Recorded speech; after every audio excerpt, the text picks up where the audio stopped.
तुमचं पुन्हा स्वागत आहे. तर फर्स्ट याच्या आधीच्या व्हिडिओमध्ये आपण फ्रेंच रेव्होल्यूशन बघितलं. त्याच्या आधी आपण अमेरिकन रेव्होल्यूशन बघितलं होतं. रेव्होल्यूशन सॉरी अमेरिकन फ्रीडम साठी अमेरिकेमध्ये जे काही झालं ते बघितलं इंडिपेंडन्स साठी. आणि आता आपण त्याच चॅप्टर मधलं थर्ड भाग बघतोय, दॅट इज इंडस्ट्रियल रेव्होल्यूशन. आता इंडस्ट्रियल रेव्होल्यूशन म्हणजे असं काही वेगळं झालेलं नाही की कुठल्या देशामध्ये उठाव वगैरे नाही किंवा कोणाला लोकांसाठी काही भांडण कुंडण नाही किंवा काही झगडे वगैरे नाही. परंतु हे रेव्होल्यूशन याला आपण नाव याच्यासाठी दिलेलं आहे इंडस्ट्रियल रेव्होल्यूशन. त्याचे काय कारण आहे आपण ते पुढे बघू. It was neither a revolt nor a sudden change. उठाव नव्हता, नायदर अ रिव्होल्ट म्हणजे उठाव नव्हता आणि एकदम काही बदल घडून आलेले नाही. It was basically a change in the system of production. उत्पादन वाढविणे ही प्रत्येक इंडस्ट्रियलिस्टची एक कल्पना असते की कमी खर्चात जास्त उत्पादन झालं पाहिजे. आणि बेसिकली या चेंजमुळे भरपूरशा गोष्टी समाजात सुद्धा बदलत गेल्या. Change in the system of production. The phase covered रफली फ्रॉम 1750 टू 1850. हा 100 वर्षाचा जो काळ आहे, 1750 ते 1850 या काळामध्ये हे तुम्ही 7वी 8वीत किंवा 10वी पर्यंत या गोष्टी तुम्ही औद्योगिक क्रांती वगैरे ज्याला आपण म्हणत असतो फ्रेंच इंडस्ट्रियल रेव्होल्यूशन, हे तुम्ही इतिहासात शिकलेलेच असाल नक्की. तर येत आपला एक थोडा रिवाइज करतोय आपण. द ओल्ड सिंपल टूल वर replace bye new complex machines. जे सिंपल टूल होते, म्हणजे उदाहरणार्थ बुट बनवायची असतील तर त्या चांभाराला विचारायला पहिले ते चांबडा आणायचं, त्याचं प्रोसेस करायची, त्याचं हे करणे ते करणे, पुष्कळ वेळ लागायचा. सोपं काम नव्हतं, छोटं काम होतं.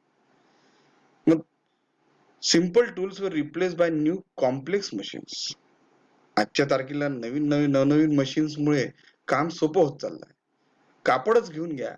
हातमाग बघितला असावा कदाचित तुम्ही की हातमागावर जर कापड बनवायचं असेल तर एकाच साडीला 6-6 दिवस 7-7 दिवस लागायचे किंवा एका चादरीला 5-5 दिवस 8-8 दिवस लागायचे.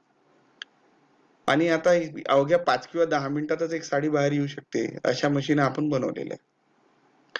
The man power, animal power and water power were replace by steam power and then by electricity.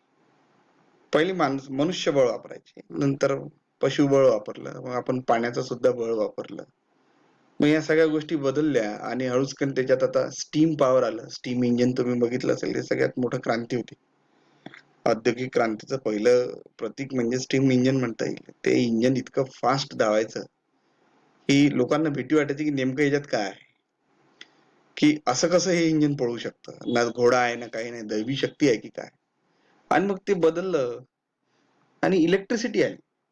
Electricity button दाबा आणि तुमच्या 200 फूट खालचं पाणी लगेच तुमच्या टाकीत येऊन जातं. सोपं नाही आहे. 30 ने 40 फूट खाली असलेल्या विहिरीतूनच पाणी ओढणं किती अवघड होऊन जाते आणि लगेच 200 फूट खालचं पाणी एका मिनिटात तुमच्या हातात तुमच्या बकेटात येते. That is all because of this electricity. These changes were revolutionary and therefore we call it as industrial revolution. एकदम क्रांती घडून आली इंडस्ट्रीमध्ये.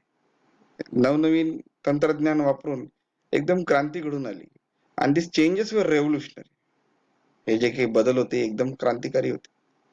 आणि म्हणून याला आपण इंडस्ट्रियल रेव्होल्यूशन असं नाव दिलेलं आहे. औद्योगिक क्रांती असं आपण याला म्हणत असतो. आता औद्योगिक क्रांती आली तर त्याच्यासोबत त्याच्या सगळ्या गोष्टी आल्या. हे नवरदेव येतो, नवरदेव एकटा थोडून आहे, त्याच्यासोबत सगळी वरात असते. तर तशासारखं आता इथे त्याची वरातच आलेली आहे. सगळे त्याच्यासोबत असलेले सगळे चिल्ले पाल्ले सगळे आले. तर सगळ्यात महत्वाचा फॅक्टर जो आहे, कॅपिटलिझम वाढली. कॅपिटलिझम म्हणजे काय?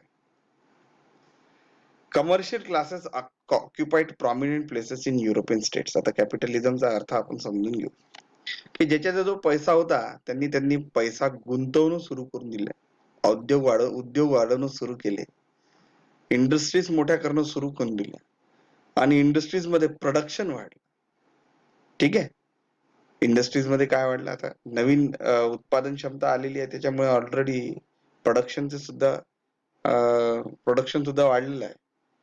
आणि हे प्रोडक्शन वाढण्याच्या मागचं कारण काय, की इकॉनॉमिक्सचा साधा नियम आहे डिमांड असेल तर ती गोष्ट तुम्हाला मिळेल, डिमांड नसेल तर त्या गोष्टीला काहीही किंमत राहत नाही.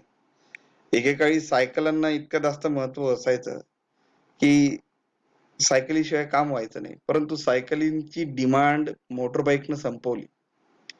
मोटरबाईक आल्याबरोबर लोकांनी ज्याची ज्याची ऐपत होती त्यांनी त्यांनी त्या मोटरबाईक घेतल्या. सायकलींची तेवढी डिमांड राहिलेली नाही. मग सायकलीचं उत्पादन कमी होऊन आणि त्या काळामध्ये मोटरबाईक्सचं डिमांड वाढत गेली. तर डिमांड ही इकॉनॉमिक्सचा नियम लक्षात ठेवायचा. डिमांड असली तर प्रोडक्शन वाढते. सगळ्यात महत्वाची काय गोष्ट आहे? डिमांड. तर डिमांड भरपूर गोष्टींच्या होते, अजूनही आहे. आज सारख्यात जास्त जर तुमच्या हातात जो असलेला मोबाईल याची डिमांड जास्त आहे, तर त्याच्यामुळे त्याचं प्रोडक्शन पण जास्त आहे. भारतामधल्या नाही कंपन्या तर विदेशातल्याही कंपन्या भारतात येऊन राहिल्या. New technologies to increase the production were focused. आता प्रोडक्शन वाढवायचं आहे त्यावेळेस तो उत्पादन कसं वाढवायचं हा एक मोठा मुद्दा होता. मजुरांच्या भरोश्यावर सगळं काम चालायचं. मजूर काम करायचे, परंतु मजुरांची काम करण्याची एक लिमिट होती, त्याच्यावर ते काम करू शकत नव्हते. मग मजुरांना रिप्लेस करायचं म्हणजेच काय आणायचं? मशीन्स आणायचे. आणि मशीन्स आल्या तर त्याच्यासोबत सोबत त्याचे थोडे प्रॉब्लेम्स पण आले.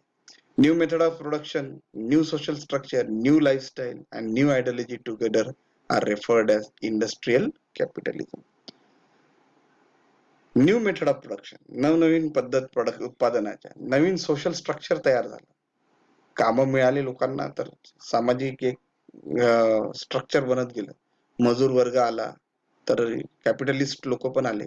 जो capitalist means the person who invest money is called as capitalist. आणि capitalism means the money is invested. आता तिथे समोर दिलंय तर आपण बघू. Capitalism is an economic system. Capitalism म्हणजे काय? It's an economic system based on mass production and its distribution with mutual coordination between capital, workers and entrepreneurs. Capitalism म्हणजे काय? म्युच्युअल कोऑर्डिनेशन आहे. मास प्रोडक्शन करायचं आहे आणि त्याच्यासाठी म्युच्युअल कोऑर्डिनेशन आहे.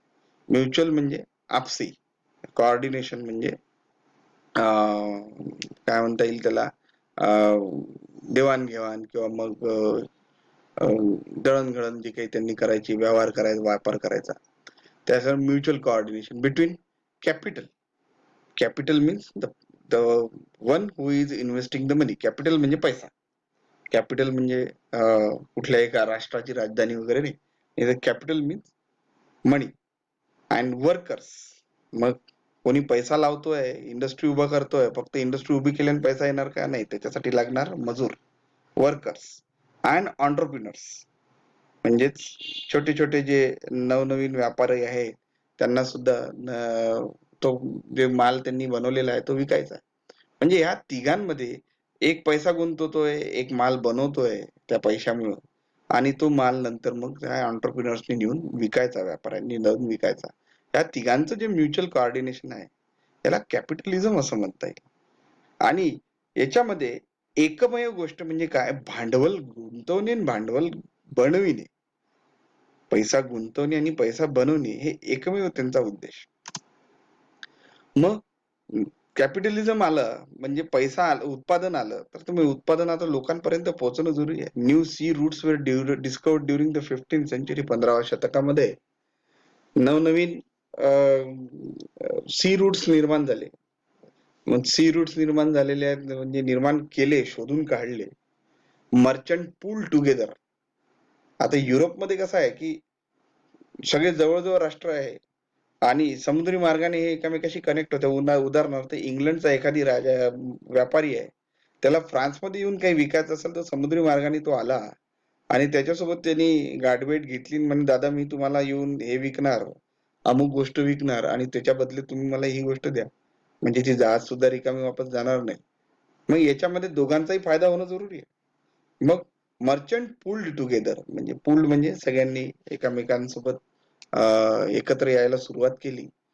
And their resources and formed trading companies. आणि त्यांनी ट्रेडिंग कंपनीज बनवल्या. ईस्ट इंडिया कंपनी तुम्ही ऐकली असेल. ईस्ट इंडिया कंपनी भारतामध्ये फक्त व्यापार करायला आलेली होती.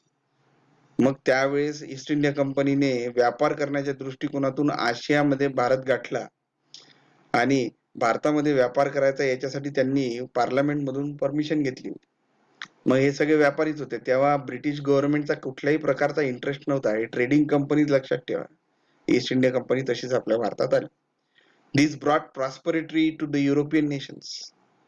आता पैसा यायचा, कारण की हे नेऊन विकायचे सगळ्या गोष्टी तिथे, आणि विकल्यानंतर त्याचा पैसा यायचा. Rulers provided military production to the merchant ships. आता ऑब्विसली कुठल्याही देशाला जर त्याच्यामुळे फायदा होत असेल, प्रॉस्पेरिटी येऊन राहिली, भरभराटी येऊन राहिलेली असेल, मग तिथल्या जे काही गव्हर्नमेंट होती त्या लोकांनी त्या मिलिटरी प्रोटेक्शन देणं सुरू केलं मर्चंट शिप्सला, कारण की लुटेरे पण भरपूर होते. मग ते काही माल जे काही बनवलेला आहे त्या जहाजीसोबत मिलिटरी आर्मी सुद्धा जायची. Trade concessions were given to the trading companies. म्हणजे ठीक आहे, तुम्हाला आम्ही मुभा सुद्धा देतो, कन्सेशन सुद्धा देतो, की बा ठीक आहे, एवढं तुम्ही आम्हाला तुम्ही एवढा महसूल देता, आम्हाला एवढा टॅक्स देता, एवढा पैसा देशासाठी आणता, तर ठीक आहे, तुम्हाला आम्ही याच्यातून ही सूट देऊ. Merchant realise profits can increase with indigenous productions. मर्चंटच्या लक्षात आलं की इतर राष्ट्रांसोबत व्यापार करून मग त्या नवीन देशात नेऊन ते विकणं, म्हणजे त्याच्यातला अर्धा पैसा त्याला देणं, अर्धा पैसा याला देणं. मग इंडिजिनियस प्रोडक्शन, इंडिजिनियस म्हणजे स्वतःच्या देशात उत्पादन वाढवणे, इंडिजिनियस प्रोडक्शन वर भर देणं सुरू करून दिलं. मग इंडिजिनियस प्रोडक्शन साठी इंडिजिनियस इंडस्ट्रीज लागतील. ठीक आहे, इंडिजिनियस इंडस्ट्रीज वर develop with new technologies and such efforts of merchants led to industrial revolution. मग इंडिजिनियस इंडस्ट्रीज म्हणजे देशातल्या देशात इंडस्ट्रीज बनवायच्या, मग त्यासाठी नवीन टेक्नॉलॉजी लागेल. त्या नवीन टेक्नॉलॉजीसाठी लागणारे जे काही शोधकर्ते आहेत त्यांना पैसा पुरवणे, त्यांच्या शोधाला जितका लागेल तितका पैसा देणे, जेणेकरून त्यांनी नवीन शोध करून आणि नवीन मशीन्स बनवायच्या, आणि त्या मशीन्स आपण आपल्या देशात वापरायच्या. आणि या रेव्होल्युशनला, या एका उठावाला आपण इंडस्ट्रियल रेव्होल्युशन असं म्हणतो. आणि हे इंडस्ट्रियल रेव्होल्युशन जे काही घडून आलं त्याच्यामुळे भरपूरशा देशांनी त्या गोष्टीची चीज केली. चीज करणे म्हणजे फायदा करून घेणे, आणि हा फायदा सगळ्यांनाच झाला. Spread of industrial revolution. आता हे रेव्होल्युशन पसरत गेलं, इंग्लंड मधून ते युरोप पर्यंत गेलं. फ्रान्स, जर्मनी हे त्यांनी रॅपिड ग्रोथ केली आहे. कशामध्ये? आयर्न, स्टील आणि केमिकल इंडस्ट्रीज मध्ये. केमिकल इंडस्ट्री असो, लोह उद्योग असो, किंवा स्टील मध्ये असो. हॉलंड, बेल्जियम, अमेरिका यांनी सुद्धा रॅपिड इंडस्ट्रियल डेव्हलपमेंट केलं. आता हा सगळा माल कुठेतरी विकायचा म्हणून एशियामध्ये हे लोक यायला लागले. ईस्ट इंडिया कंपनी तशीच भारतात आली. It also spread in Asia. परंतु जपानने जी काही प्रगती दाखवली सगळे भौचक्य राहून गेले. नंतर इंडस्ट्रियल रेव्होल्युशन मुळे युरोपियन इकॉनॉमी बूस्ट झाली. बूस्ट होणे म्हणजे वाढ होणे. प्रोडक्शन ऑफ गुड इन्क्रीज्ड, उत्पादन वाढलं. कम्युनिकेशन वाढलं. मास प्रोडक्शन वाढलं. मास प्रोडक्शन मुळे किमती कमी झाल्या आणि जॉब्स मिळाले. आता नवनवीन इंडस्ट्रीज आल्या तर जॉब सुद्धा मिळाले. म्हणून मग गावाखेड्यातून आपले जे लोक होते मजूर म्हणून ते शहरात यायला लागले. गुड्स इम्प्रूव्ड आल्यामुळे लिव्हिंग स्टँडर्ड्स वाढले. Industrialisation led to growth of cities. शहरीकरण झालं सुरुवात झाली, आणि या शहरामध्ये शिकले सवरले लोक सुद्धा वाढायला सुरुवात झाले, आणि त्यांनी डेमोक्रेसीला जास्त किंमत द्यायला सुरुवात केली.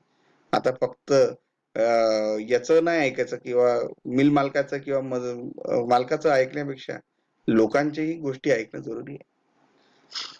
Capitalism started to colonize countries in Asia, Africa on the strength of capital, modern machines and well-equipped military. नवनवीन मिलिटरी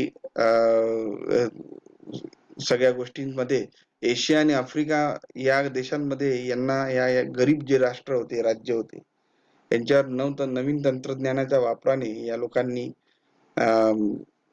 काबीज करणं सुरू करून दिलं. कॉलनीज करायला सुरुवात केली.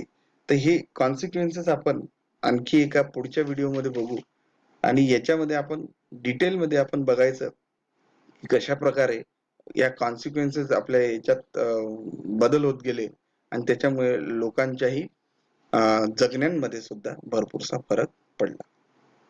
तर पुढचा व्हिडिओ बघायला विसरू नका. धन्यवाद.